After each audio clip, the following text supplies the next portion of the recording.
அப்படின்னா ஆத்தங்குடி பேலஸ். ஆத்தங்குடி பேலஸுக்கு நாங்கள் வந்திருக்கோம். வாங்க உள்ளே போய்ட்டு என்னன்றதை பார்க்கலாம்.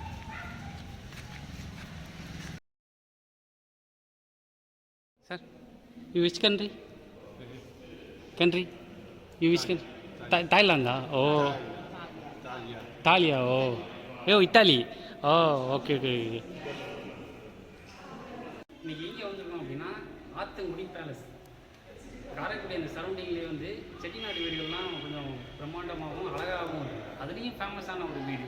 இந்த இடத்த நீங்கள் பார்த்தாலே தெரியும். மதுரை, மஜா, பழைய படத்தில் வந்து சிதம்பர ரகசியம் அப்படிங்கிற படம், பல படங்கள் வந்து இந்த இடத்துல தான் படப்பிடிப்பு நடந்திருக்கு.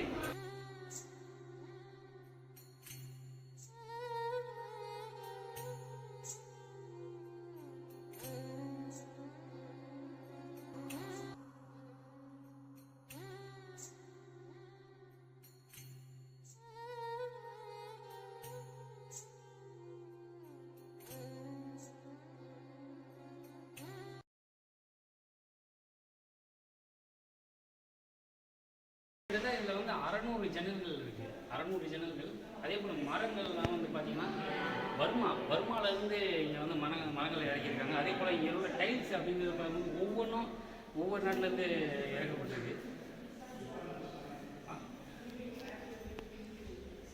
அதே போல் இங்கே டைல்ஸ்லாம் பார்த்திங்கன்னா இன்னமும் கிட்டத்தட்ட ஒரு 100 வருஷத்துக்கு பழமையான டைல்ஸ் எப்படி இருக்கும் அப்படிங்கிறத பார்க்க முடியும்.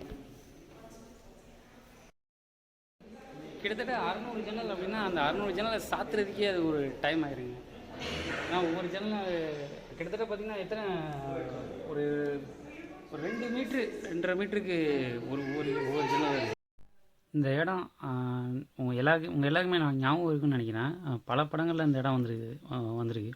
சண்டைக்கோழி, குத்து, இந்த மாதிரி பல இடங்களில் வந்து இந்த இடத்த நீங்கள் பார்த்துருப்பீங்க.